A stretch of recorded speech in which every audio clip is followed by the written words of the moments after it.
you have a productivity hack, an easy productivity hack. Instead of spending time getting in the mood to work, just start working. Confront the work. People think they need perfect conditions to start, when in reality, starting is the perfect condition. I'm married to that. I love that. Because if you think, like I obviously am somebody who always wants to optimize how much work I do per unit of time. And so I was, there was definitely times earlier in my life I was really romanticized by these like very extensive morning routines and supplement rituals and like all this stuff of mental masturbation around the work that needed to be done. But when I looked at 2 hours later and nothing had actually gotten done, the moment you begin working is when your output per unit of time goes up. And so that makes beginning the single greatest hack that you can have for everything else that you do in work. Because the thing is, when you start working, you start getting in the mood to work, right? Like everything else is procrastinating around the work that you think you should do. But like I have noticed, for me at least, I have some big mental tasks, you know what I mean? Like big content piece or big thing that you need, like, it's going to take real mental effort. It takes me like 5 minutes of actually being in it to then get a little bit of a lay of the land to then get into it. But I used to take hours to delay to start the first 5 minutes. And so my time compression of when I thought I should start doing something and when I started doing it over time is just compressed to the point where it's like the moment I think that I need to start doing it, sometimes I just start it, because then what happens, I get this open loop. And so rather than complete work at because a lot of people are like, I want to complete it at this really nice clean point. Stop halfway through the sentence, because it'll drive you mad. That's the Zeigarnik effect in full work. Do you know this story, Zeigarnik? I don't. Oh, wow. This is way more than I do. That's what you shut up.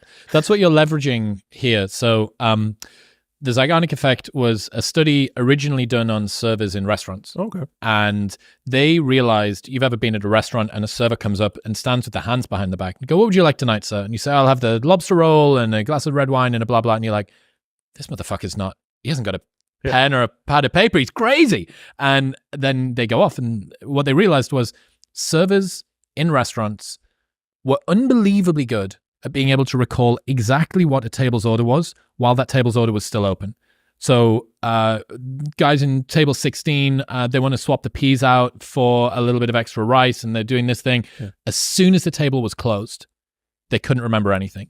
So this is an open loop, closed loop system, and it's built into the brain. The brain abhors an open loop. It's the same reason why Netflix cliffhangers at the end of every episode guarantee that you'll watch the next one, because you can't bear the fact. There's even novels in the dark romance genre that make guarantees that there won't be cliffhangers.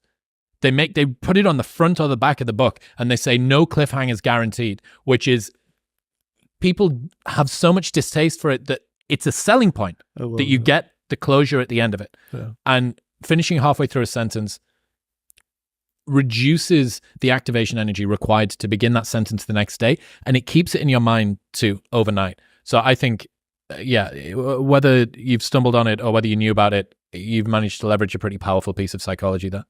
Sick. Going back to the work thing, another one from you that I absolutely adore, it just takes work, shitloads and shitloads of work. Every time I try and dress it up or cut a corner, I get brutally reminded the work just needs doing. The work doesn't care who you are. It just cares that it gets done. I'm actually going to reverse quote David Goggins on this one. But I love this quote that he has, which he says, there's no shortcuts for you, David, or there's no shortcuts for you, Goggins. I heard him say that, and I just love that as a refrain, which is that a lot of people look for a shortcut. But the idea that you say, like, they're not for you, you don't get to use them. You are immune to shortcuts. I just love it, because then it just further shortcuts the path to the work that needs to get done. And I wrote that tweet on my, 11th run of this presentation that I'm doing, because that's a recent one. Yep. And so it was like 11 o'clock at night. And so right now I'm working triple shifts, which is not common for me. I usually do 2, not 3. So for me, a normal work day is like, I wake up, I start working at 6 or 7, and then I go until about 6-ish. So it's like 10 to 12, really concentrated hours work. And that I can do 6.5 days a week. I usually take Saturday afternoons off. And it's really just because at that point, I can't work anymore and my brain's stew. And then I get my 1/2 day and then I'm good to go. And I'm rearing to kick on, to work on Sundays. my triple shift is I go to dinner and I come back at 7:30, and then I work from 7:30 until 11:30 or 1 or whatever, right?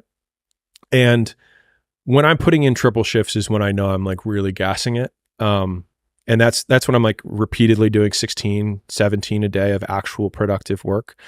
And I hear the same thoughts that everyone does, which is like, it's not going to matter. Like, it's fine. You've like, it's good enough. Like, I hate that. Like, it makes me sick to even say that. Right. Because the thing that I like, David Goggins, right. He's got like, there's no shortcuts for you. I would say the one that I have two that are like my internal ones. One that is probably the most common is I will do what is required. And this work needs doing. And there's just no way around it. And it's just looking at the face of the work, and it's like smiling back at me like, no one else is going to do it. And like, I love that one. Like when we're recording content in the early days, we were doing like 100 shorts every time we did it. And it was direct to camera. And it was the only time I could fit it in with all the portfolio stuff that we're doing. And so it was always like, I will do what's required. And that's been a really helpful refrain for me when I'm confronted with, especially when you know what needs to get done. And the second one is, but I'll know.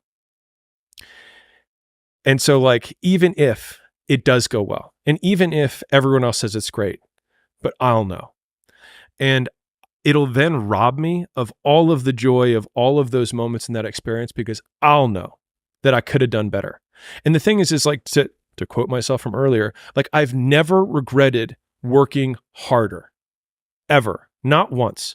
And some people are like, on your deathbed, you're gonna like, no, because I lived every moment of my day doing what I wanted to do. And I remember I had a boss when my first boss after college, she said this thing. I had a particularly good weekend. And she said, I'm pretty sure happiness is stringing as many of those days in a row as you possibly can. And although I hated the job, that piece of advice has actually been probably has been my blueprint for how to live, which is like my birthday looks the same as my Tuesdays, which looks the same as my Sundays. You know what the original name pool for this podcast was? This is the only time in history I've done branding my entire adult life. And with Club Nights, all you're doing is coming up with brands. Paradiso, oh, it's tropical. There'll be a flamingo. Skint, oh, it's a cheap night. It's for people to get fingered in the corner. Like, all I did was branding, right? I was the branding guy. I'm pretty good at copywriting. All I did was branding. The one time I've had divine inspiration, 3 a.m, wake up with the name, was Modern Wisdom. The one time out of every business, every night, every brand I've ever come up with, that was the one time. But on the list of the others, Mind and Matter was one of them. But the other one was a quote from Tim Ferriss. It's called Crushing a Tuesday. And he said that what you should aim for in life is for your average Tuesday. Not the spectacular one-time private jet with the friends to go for the whatever. Right. Not the UFC power slap launch party with staring at the back of Dan Bilzerian's dirty mullet. Like, not that. You want your average Tuesday to look the way that you want most of your life to do. And when I think about the days that I look back on at the end of my day and think like today was a good day, invariably it's the same few things. I worked very hard on something that I felt was worth doing. I worked out and I spent time with people that I enjoy being around. If I do those 3 things, I had a good day.